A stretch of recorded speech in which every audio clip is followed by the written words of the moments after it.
Ciao a tutti, volevamo aggiornarvi un attimo sulla situazione di Giovanni.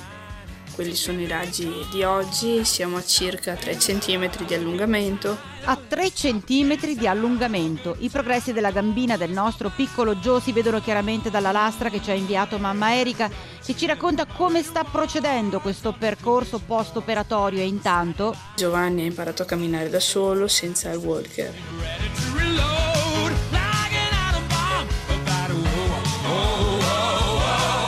e sto ragazzino balla pure, guardate che roba.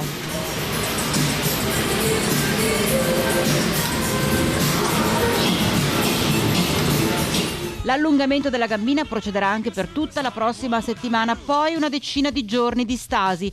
Il 12 settembre il nostro guerriero di Piazzola sul Brenta sarà sottoposto a un nuovo intervento per mano del professor Paley e della sua equipe. Insomma, come dice la coraggiosa Erika, tutto procede per il meglio e basta guardare la sua creatura, che è diventata un po' anche la nostra, la vostra, perché Giovanni è a Miami grazie a tutti voi telespettatori, e a salutare ognuno di voi è proprio Erika. Un abbraccio grande a tutti dalla Florida.